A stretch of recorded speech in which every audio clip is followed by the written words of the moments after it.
Hey everybody, welcome to the latest episode of the Rich and Turbo Heavy Half Hour.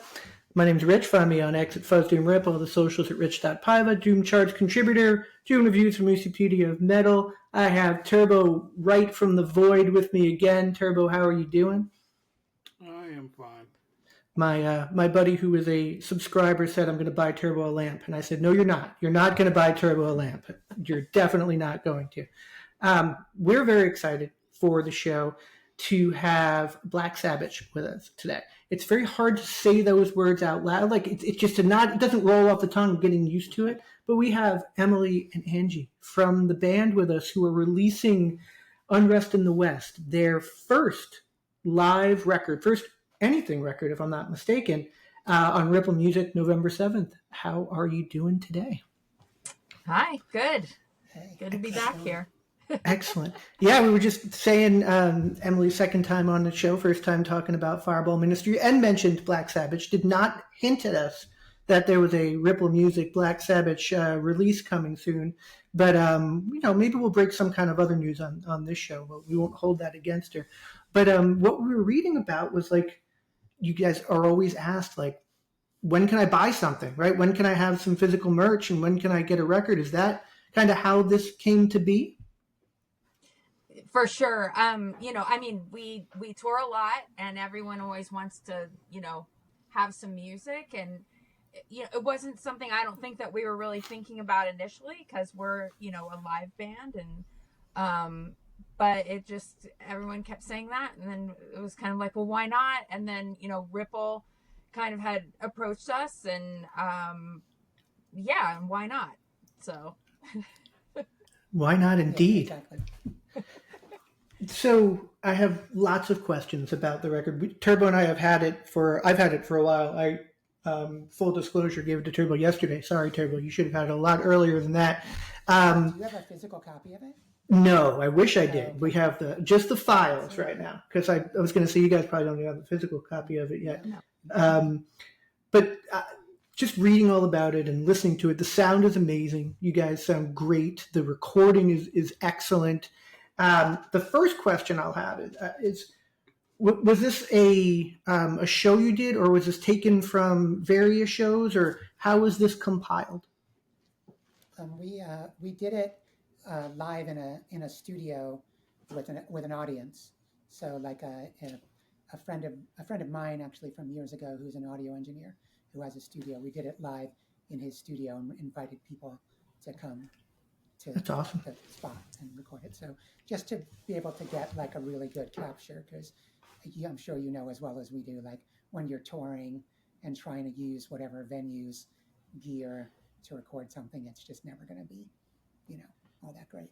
So Excellent, amazing. And is this the full show you did, or did you do a longer set and then make decisions of what shows up on this particular release? the latter, yeah. I mean, our shows are, our shows are like, what, Emily, like at least 2 hours, 2.5, Yeah. sometimes 3 hours long. So like, Melanie is always like, this is way too long. Like, because every night we make a set list and she's like, this is way too long. And me and Emily are like, well, let's play a few more songs. Why not? Yeah. But yeah, no, this is not even half of a live show of ours. Yeah. Yeah. And usually, we change it up every night, the set list. And we started doing a thing when we can where we open for ourselves. It's really just us, and then we'll do like an intermission. So yeah, there's 8 songs on this album, but that is a very small bit of the live show. Are you hinting that there might be an Unrest in the West Volume 2 and potentially Volume 3? Is that what we might be breaking news here on? There definitely were some things that we didn't include just because we were really thinking about vinyl, so it's only so much you can put on one slab of vinyl without compromising the quality. So there were things, we picked the things that we thought would make a good kind of set for the record. Yes. And trying to do we do a lot of deep cuts, and I think we pride ourselves on doing deep cuts. So we definitely wanted to put some things on this record that aren't on other, albums, or that you don't hear all the time, people doing these songs. Yes, I audibly gasped when I saw that A Hard Road was on here, being such a huge fan of Never Say Die, and I have more questions for that. But Turbo, what do you have for Emily and Angie to start? As far I know, you all have been. I know, Angie, you started this like in 2012. Has it been the same 4 core group through the whole thing? It's been Melanie and I since 2012, and then Emily and Alice 7 years. Yeah, I think 2017 or 18. Yeah. So yeah, we had, so when I first conceptualized the thing, it was kind of like, wouldn't it be fun to go do a show and play a bunch of Sabbath songs? It was actually, strangely enough, the idea came to me because of something that Emily and I were doing, because I've known her since way back then. And Emily and I both had a mutual friend from New York, because I'm from New York. Emily lived in New York for a while, who did this all-female Leonard Skinner band. And Emily and I met when we were both kind of sitting in with them, playing some shows for her. And neither of us, I don't think, ever would have thought about this notion of being in a band. We don't call it a tribute band, but anybody that's playing catalogs music, we're both musicians who've been touring and writing music our whole lives. But when I did the Skinner shows, I was like, well, if I'm going to do that, I want to play some Sabbath, because obviously it's, it's in me, all in me. So I just kind of recruited a bunch of friends of mine, Melanie, who was my best friend at the time, and I was also in a band with her just prior to that. So, but then one by one, we kind of picked those people off and replaced them with the heavy doom folks who fit the bill correctly. And when I first started the band, Emily was way too busy to have done it. So when we finally got around to replacing the guitar player, and when things were really popping for us, I texted Emily and said, hey, do you know anybody who would want to take over in Black Sabbitch? She said, what about me? And I was like, oh, well, of course, but I thought you were too busy. And at the time, she had just stopped doing this other project. And so that's how it happened. Yeah. You didn't put a hint next to the text, hey. I honestly thought there was no way she had enough time to do it. Yeah. I'm not sure there's a better match for this band, given what we know about Emily's background in Fireball Ministry and, what we've heard and talked to you about. Was there a second thought, Emily, when Angie asked you that? Was it just finally she's asking me to do this? Or was it it was, serendipitous in the sense that, the timing was right. And I was like, yeah, I want to do this, it was kind of, yeah. It just, awesome. It all worked out. So. You mentioned timing. It's a question. Go ahead, Turbo. First. Yeah. She mentioned Leonard Skinner, so I was wondering, yes, is there any video or audio of you two doing that somewhere? That's a great question. There was, but that's the person who started that band. We all had a falling out, and I think she deleted all. Yeah, I think they still. Yeah, I think they still are somewhat active. So I'm sure we've been erased from the history. But we did do a show where we in Vegas that I know was recorded, because it was Leonard Skinner at one point had a barbecue and beer restaurant that they opened in the Excalibur that then turned into Vince Neil's restaurant, and we played the opening. So there's probably some weird footage somewhere of that. We played and they were all there. The Skinner guys were all there. I mean, at the time, I think there was actually one member of still Skinner. Now they're on the younger brother. Yeah. Yeah, and but Gary Rosington was still in the band at the time too, right? Yeah. And Ricky Medlock was there. What was the name? Was it a clever name or was it just, what did you guys call yourselves? We're going to get off this one, but I think we're just very intrigued by the Leonard Skinner stuff. Are we keeping this a secret, Ange, or are you going to say what it is? I mean, we don't even want to give her any props. Oh, then no, No. forget All right, it. Forget yeah, it. skip it. Yeah. We'll skip it. Absolutely skip it. I'll ask you after, and we will not be on here. Cool. But you mentioned timing, and it is a weird time, right, for anything Sabbath related, right? Given all the stuff that's happened, right? Yeah. But before that, did you watch any of the Sabbath, the final Sabbath show, and what were your thoughts just watching something like how they kind of just gave tribute to this band? And I've never seen anything like that before for any band. It doesn't, big, small, whatever, but like a send off like that. But what were some of the emotions that you had watching that? I mean, I had a couple people over, like all us metalheads kind of got together and watched it. And we tuned in, because the time difference, we tuned in, maybe we missed the first chunk, few bands, but we watched the whole thing in real time and then, rewatched the entire show. It was, I think we were crying during Ozzy's solo set at one point. Like everyone kind of was like hiding from each other, like, tearing up. I think it was an awesome way to end everything. As far as the show in its entirety, I think some of the guests sounded better than others. There were some crazy moments, but it was, certainly entertaining, and it was something to be able to stream it and just watch the whole thing. Yeah, I mean, I'll tell you the God's honest truth. I got offered a ticket, and I didn't go. I mean, obviously, it's a hassle to fly all the way to England to see a show, but I'm known for doing things like that. But I didn't want my last memory of them to feel diminished. Now I regret it. Now, because I just thought,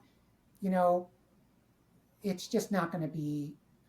I don't want my last memory of Sabbath to not be them firing on all four cylinders. But it turned into something else. It turned into, like, especially with Ozzy passing, it turned into something that it was less about them firing on all cylinders and more about, like,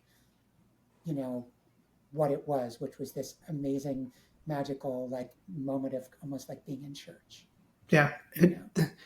Musically, there were the two things that kind of stand out for me outside of the Sabbath and the emotion, but I just like Steven Tyler on off stage screaming about how he has no effing mic. And as he was about to go on, just cracked me up. I'm just laughing.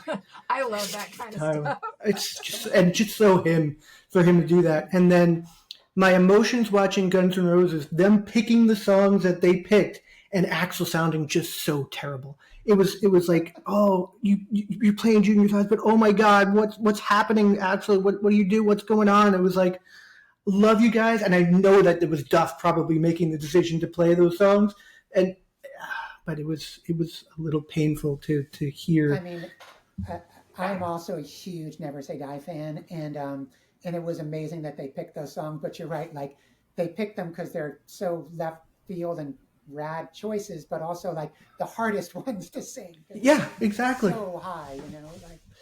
Yeah. Maybe Axl 1994, maybe could have done that, but like, so I have some other questions. I looked at the bio and looked at some stuff, and I one thing, you played the Kiss Cruise, right, on Paul Stanley's request. I met Paul Stanley once, and I'm a huge Kiss fan, and it was one of those moments where you freeze up and say nothing. I literally was like, holy shit, Paul Stanley is selling his art, and I'm 21 years old in college and have zero money, but I'm going to go buy a $1,500 painting so I can say hi to Paul Stanley and put like 3 credit cards, and I'm trying to figure it out. I do this, and I go and talk to him, and I'm like, hey. And that was all I said to Paul Stanley. And I don't even have the picture anymore. It's gone. But did you get to actually, when you played on that, and you played huge audiences from what I've read, what was the experience playing like the Kiss Cruise? And did you get to meet those guys? And what was the response? I mean, the response was great. They were everyone was sort of moving around the boat at different times. Like I thought it was really awesome that we saw him walking around and he would stop in and watch all the bands. I think we saw, there was like we stopped in Cabo to get off the boat, and Gene had gone over to do some kind of appearance and was, kind of chatty when he came back on. So, all in all, I mean, I'm a huge Kiss fan too, and it was really fun just to be on the boat. I went and saw Paul he did like a cooking demo. I don't know if he's got like he's into making the pizzas. So like I went to that, we had just got done playing, and I was like, ooh, Paul's doing like a cooking demo in the auditorium. And I went and watched that, and that was a trip. There was a whole jet it was of the super fun. ship selling that art, by the way.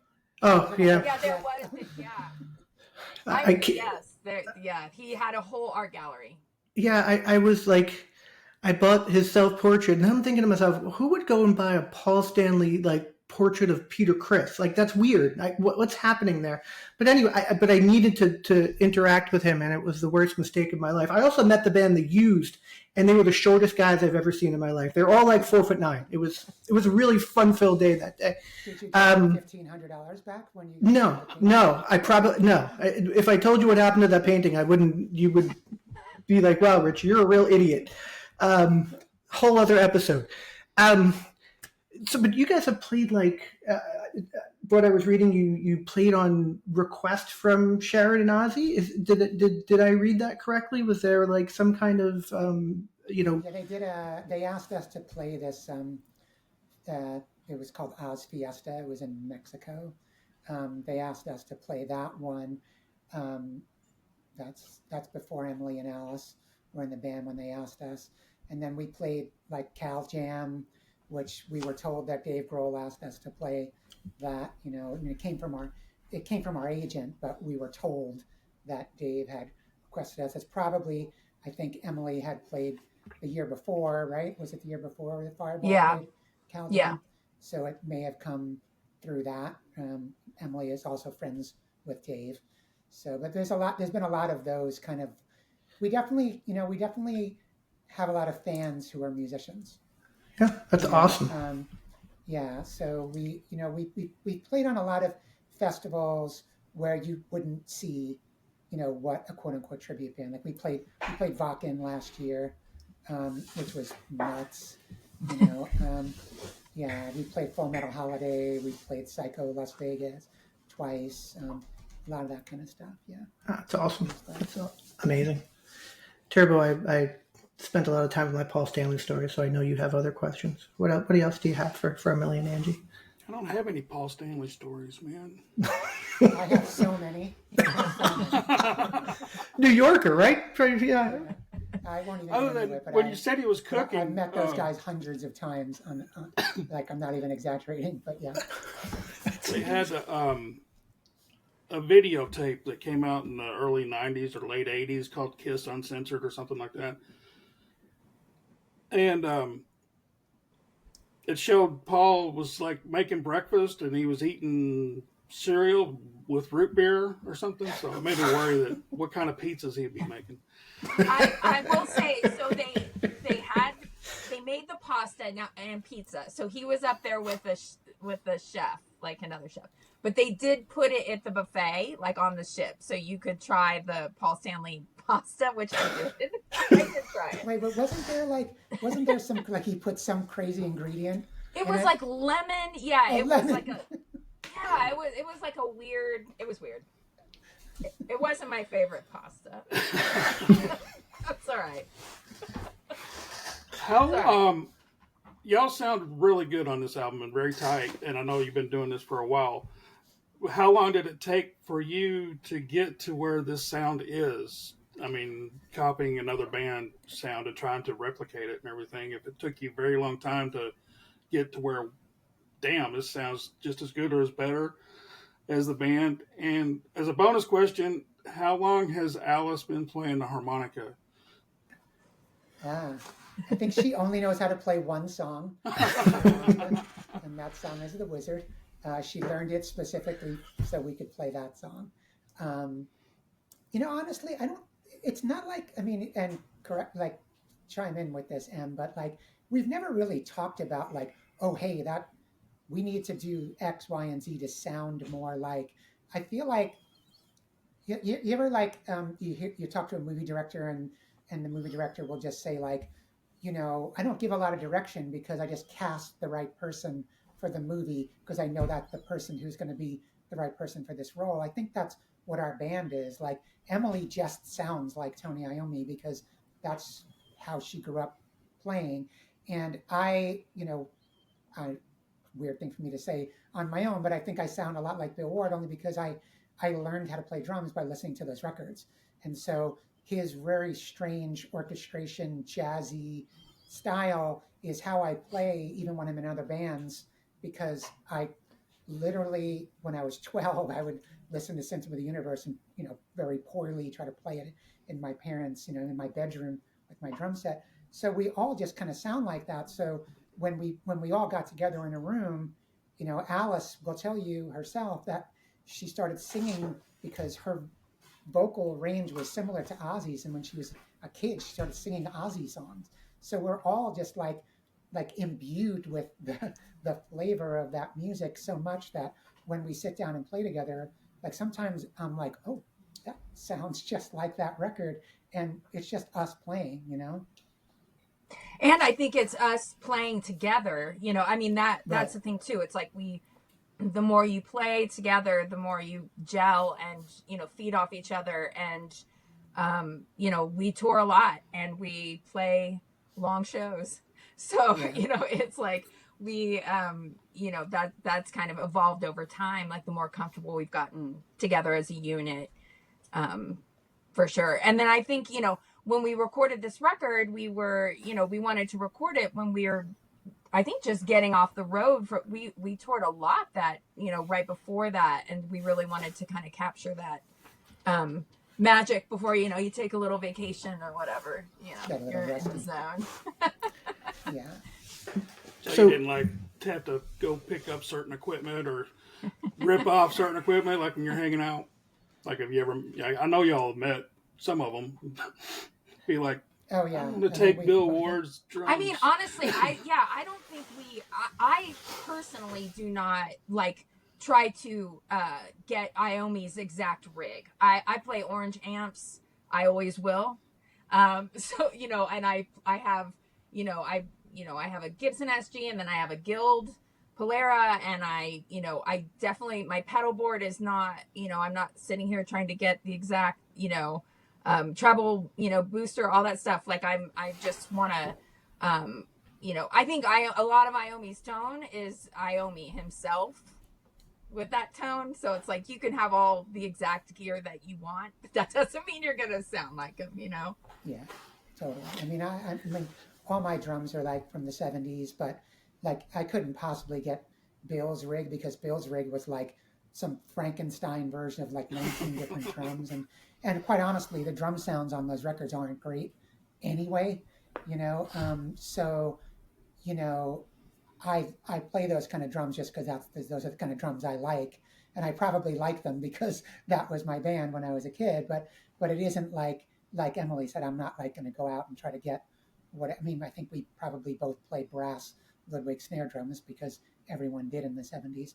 But yeah, I think it's more about like the feel that everybody that people say that we sound like them because we just kind of it's in our blood. Yeah. That's cool. I That's the asked second Em- time we've heard Get- about the drum sounds. When we talked to Tony Reed, he's in a Black Sabbath band also. And I think he mentioned something about how the drums sound on the albums isn't that great. Yeah, it's interesting to hear that from It's interesting. Yeah, musicians. it's kind of muddy.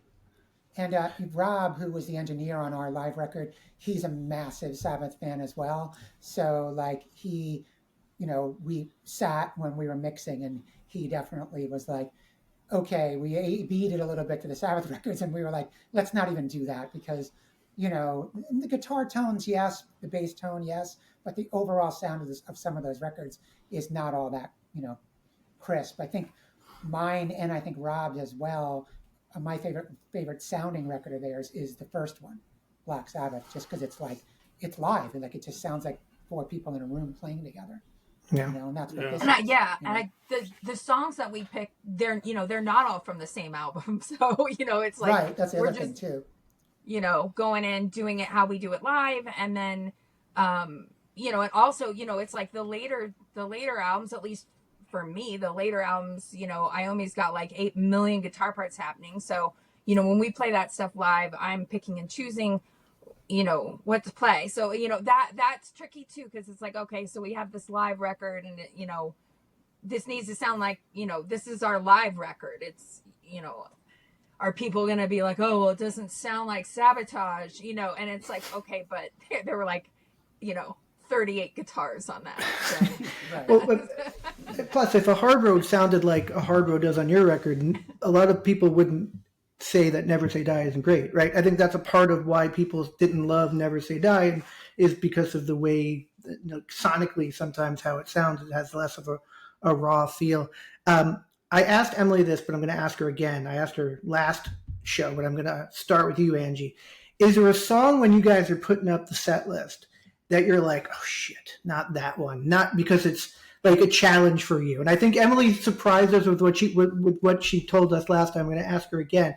But is there a song that you're like, or it was a little tricky, or because you guys obviously destroy these songs, they're amazing. But maybe one that you don't go to all the time, and somebody will call out and be like, "We're going to do that one," and you're like, or something like that. I mean, not really. I mean, if you want to say, like, if someone wants to play Iron Man or Paranoid, sometimes I'll be like, I don't want to do that, like, just because they're played out. But as far as it like being taxing, sometimes if it's like, if we've played 3-4 nights in a row and it's like the end of the second set, like somebody goes like, let's close with Supernaut at the end of the second set. I'm like, no, like, because it's just like it's constant, like all four of my, and I have to play a drum solo and this whole thing. So, or like someone says, like, let's play Symptom of the Universe at the end of the second set. I'd be like, maybe I might be a little tired by then, but only for reasons like that. Nothing.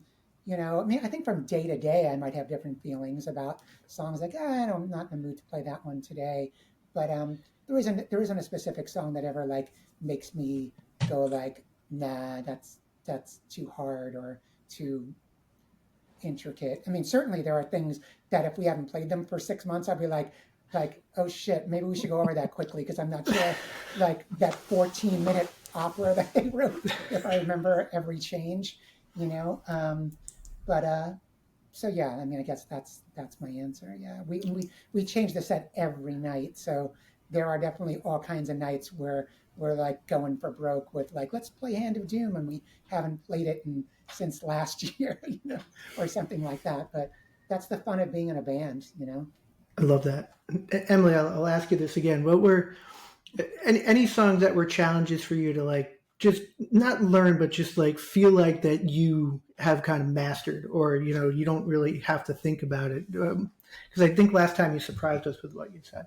Yeah, and I honestly can't remember what I said last time, but I do know that, like, for me, the later stuff is more in my wheelhouse because it's just heavy riff, doomy. The earlier stuff with the jazz and the crazy noodly jazz stuff is much more difficult for me. We play a lot more of the old stuff, or we have consistently, and the things that we're adding now, we're always adding new stuff in, at this point is the later stuff. So the challenge for that is figuring out which part to play and what line to kind of follow, right? So I'm going from like rhythm to the lead, back to the rhythm, and kind of trying to incorporate that. But personally, for playing wise, those crazy ass like jazzy solo things from like the first couple records, like, that's really not that's not normal for me. It's just not natural. I guess. I'm like the exact opposite. Like, I always want to, like, for me, like Wicked World is like in my wheelhouse, the jazz thing. And then when we play, like, we're playing like Shockwave now, and it's much more like, just fast, kind of almost metal-y kind of drumming, which I can still play, but like I'm much more into the swing Sabbath when we play it anyway. I love listening to the later stuff. Yeah.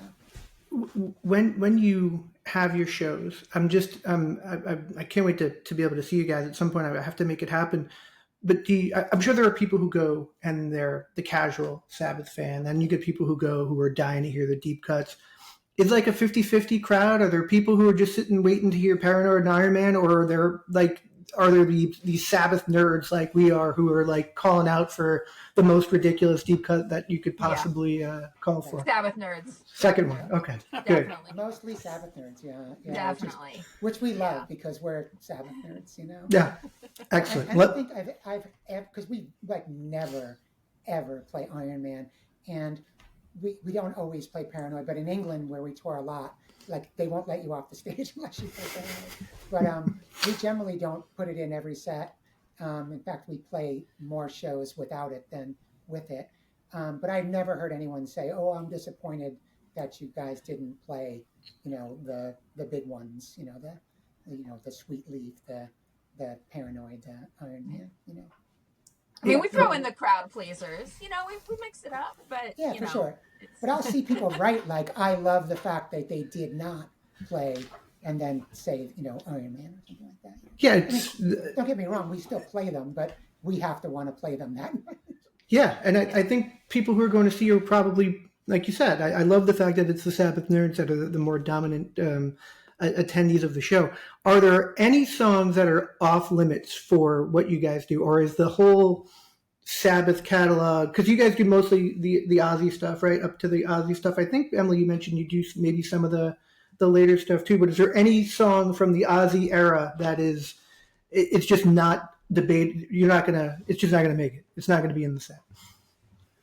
There is one in my head. Yeah, I know what. Yeah, Dirty Women. I'll say it. Dirty Women. We're never going to play Dirty Women. Fair point. Understood. Don't love the lyrics, and too many people yell it out at us in like a stupid way. Yeah. So now we purposely won't ever play it. Then that's when you should go into Iron Man. Just play Iron Man after they call out that. Don't tell us what to do. You know what I'm saying? Because we're definitely not going to do it. If I would call out, I'm very intrigued. So anybody who has not looked at what this record is about, the track list is amazing. Like you guys just obviously you did kind of all over the place of the first few records. Some great choices. I would say crowd pleasers in the fact that like Children of the Grave is on there, and The Wizard. So, but you're not doing like the obvious choices. How did you make those decisions? What was the kind of the deciding factor on this set list that we're seeing of these 8 songs? God, I don't even know. I can't remember. It was kind of like I think it's kind of like what you're excited to play at the time. Yeah. Like we all go through phases, or some of the songs on there are newer. Like I feel like Hard Road was a newer one at the time of when we recorded it. And then it was I honestly don't know. It just sort of came to be. I think Hard Road and Acrobat, both of those were relatively new in our set when we recorded the record. When we recorded this a while ago now too, by the time it's like put together and mastered and comes out. But something like Wheels, I think that was like we're definitely putting Wheels on. Like, we really wanted to do that.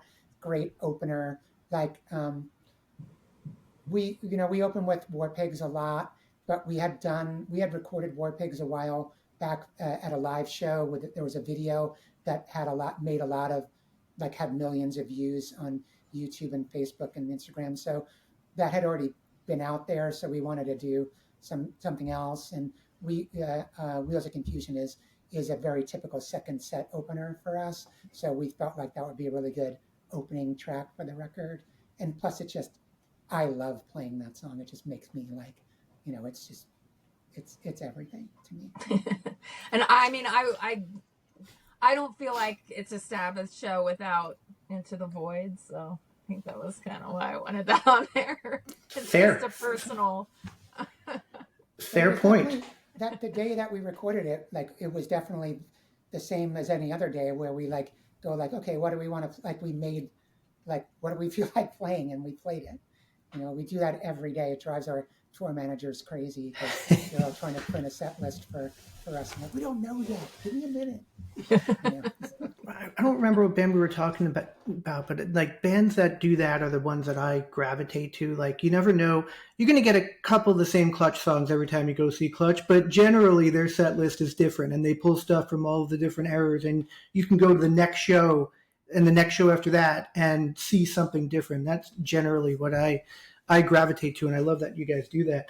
On a Hard Road, since I'm Never Say Dying fanboying, is there a background vocals? Is there someone singing with you?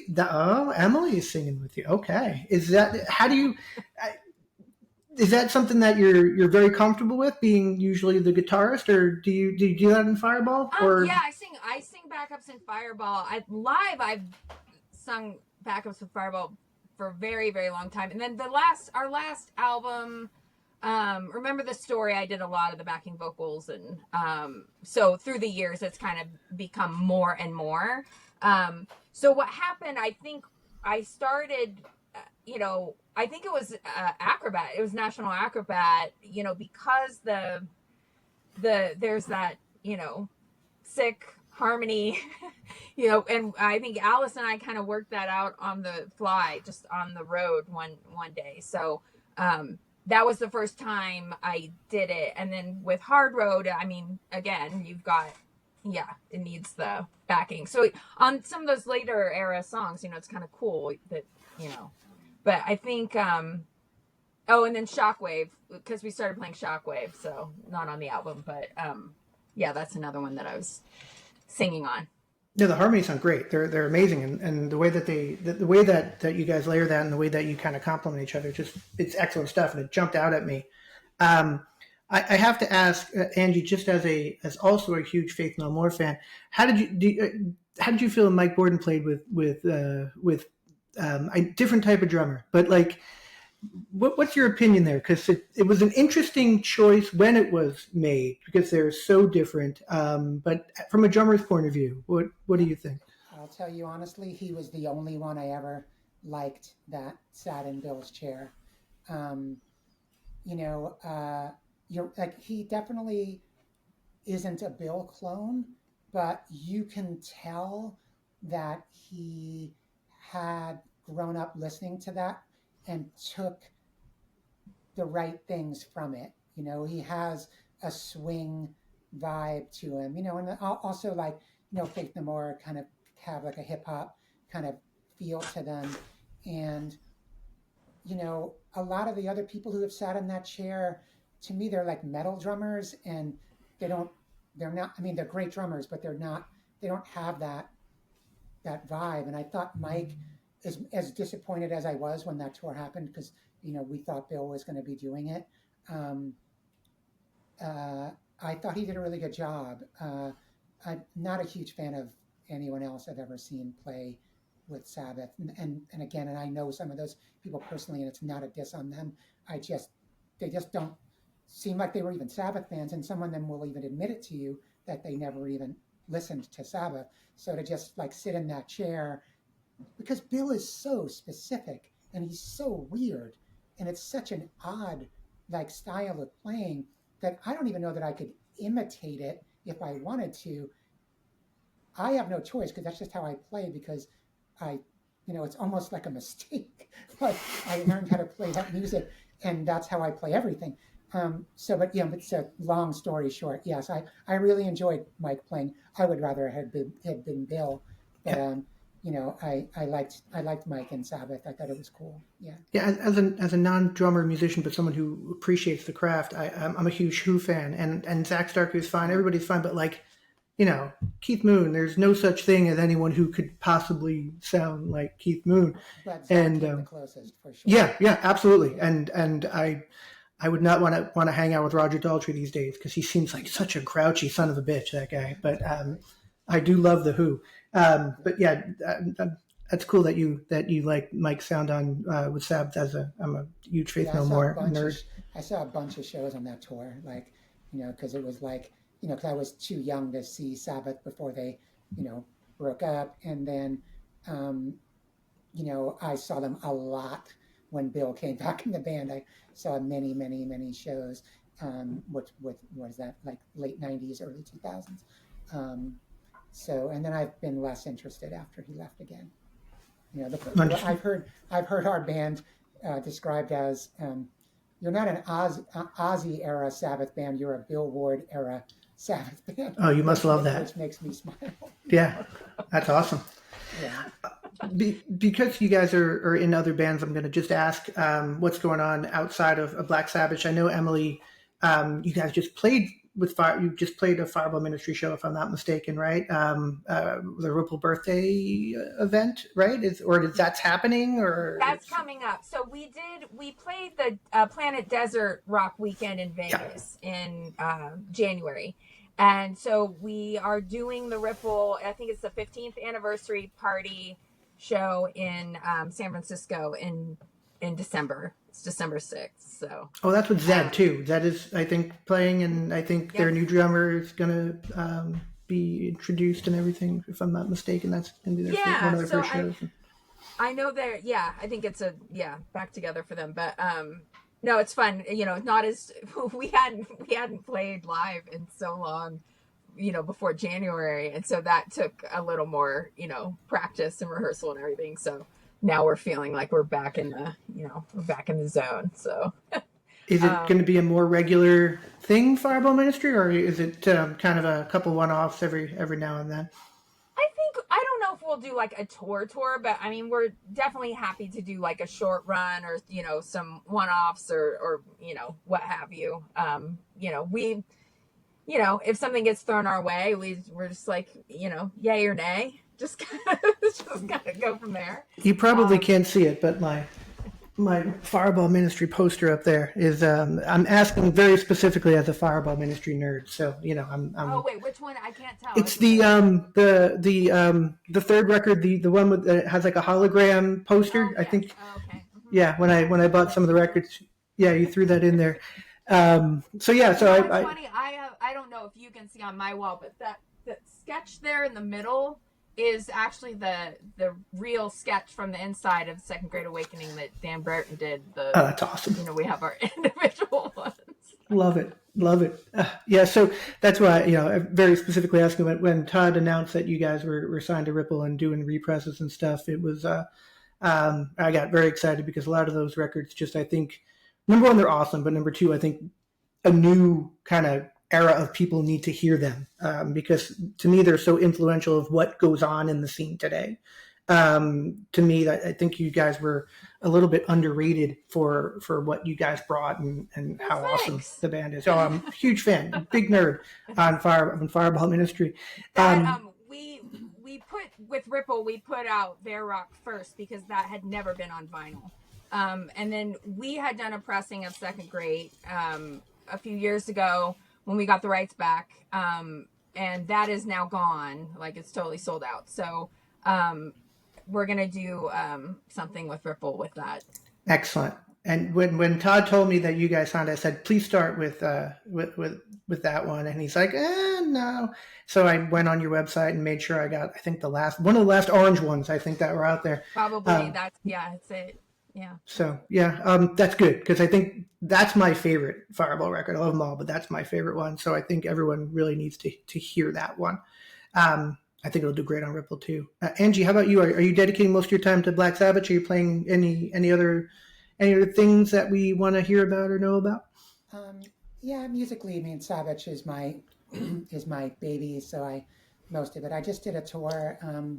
I just did a Pink Floyd catalog tour, Wish You Were Here, Dark Side of the Moon, with Jeff Pevar, who was in Crosby, Stills and Nash, and Karen, who was in the Grateful Dead after Jerry died, and Barry Oakley.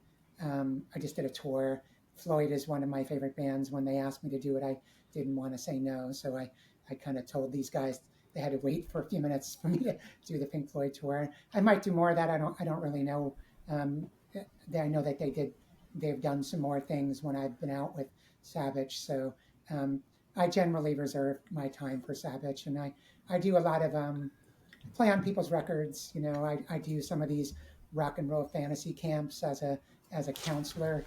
So I like go and play drums, and like some stockbroker comes and gets to play guitar with Nancy Wilson, and I'll play Magic Man with Nancy Wilson, and the stockbroker plays guitar, so I do some of those things. But for the most part, like my brain is full of Sabbath songs all the time, and that's what I'm playing. Yeah.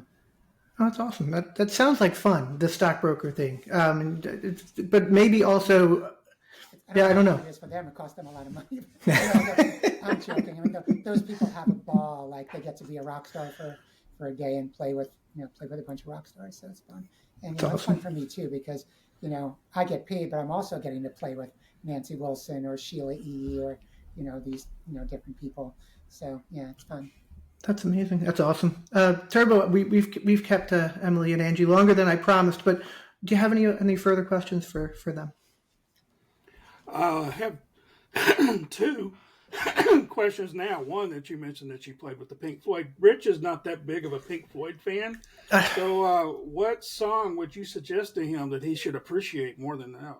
Yes, I get a lot of hate mail because of my not getting Pink Floyd, and I understand I should, and I love bands that are influenced by, but I just can't grasp it. What do I need to listen to? What do I need to fix?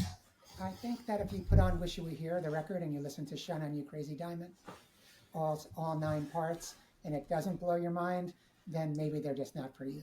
Yeah, but, that is the one Pink Floyd record I have. You need to do some mushrooms. Yeah, I got to take some mushrooms. That's what I'm missing. I love, like, I have the 2 Syd Barrett solo records. I love them. I don't know what happened. Piper at the Gates of Dawn would be up your alley, the first Yeah. record, or Saucer Full of Secrets, the second record after Sid left, but still got one Sid song and a bunch of like Sid vibe to it. So you'd probably dig that. I also love Sid as well. That the reissue of his solo records that Jack White just did are stunning, really good. Yeah, I found like the double album like re-release from like 1980 of both the first 2 solo records. I'm like, what the hell is this? And it had to come home with me. I will report back on more of my Pink Floyd efforts. Okay. Thank you for calling that out, Turbo. Now, next you'll tell him how much I hate Van Halen with David Lee Roth. But anyway, go ahead. Yeah. What's your second question? Wasn't going there. I noticed on some of your set lists where you just jam out. Do you all just jam out Sabbath, or do you add in a little bit of other stuff? No, that definitely comes from here's another band you probably hate, but I'm a huge Grateful Dead fan, and the Grateful Dead used to make these set lists where they just write a song and then they put an arrow and then put another song, and you just had to find your way to the next song. So that's pretty much what we do. We don't end up in other songs necessarily like play somehow work in a Foghat number, but it's more like just we're jamming in that key until we can find our way into the next song. Yeah. I'm just playing feedback because I like to play feedback. My Bigsby. Emily's just making eardrums bleed. Noise.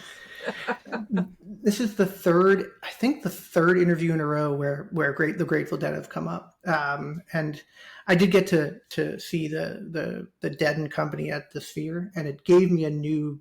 Obviously, it's not Jerry, it's not any of those things, but just like it gave me a little bit of a new perspective on just like what they were all about, and also had to admit that John Mayer is a good guitar player, which I begrudgingly had to do after watching him. Dead camp had to. Yeah. So this has been amazing. Thank you so much for coming on. When the pre-order dropped for Unrest in the West, which comes out on November 7th on Rebel Music, I was very pleasantly surprised. I didn't know that this was coming, and we're very, very happy that it is. And I think people are going to love this. If you guys have not pre-ordered the record, plenty of time to do so. You got just under a month until the whole thing drops, and it's in your grubby little hands, everybody. So go pre-order this immediately because it's awesome. And we broke the news here. There'll be a volume 2. I'm making that statement. There'll be a volume 2 on at some point in time. Yeah, Emily and Angie, as what? far as I'm Turbo, sorry go. to interrupt you. No problem. I was on a roll. For whatever reason, purposely, I have chosen not to listen to Sabbath or Ozzy over the past few months. But it's been very cathartic to listen to this album that you all put out. It's a beautiful album, and I want to thank you all for doing that. It's really great. Thanks. Thank you. Appreciate that. Yeah. That's really lovely. Thank you. Turbo, that was awesome. I just wish you would have done it before I started my ending of the show, but that's what editing is for, right? Once I figure out how to actually do that in Riverside. But anyway, that is true. Some people go and they wind up listening to the whole catalog when things like that happen. Some people stay away from it. But I think this will be, it could be some therapy for people to hear these songs again in a new way.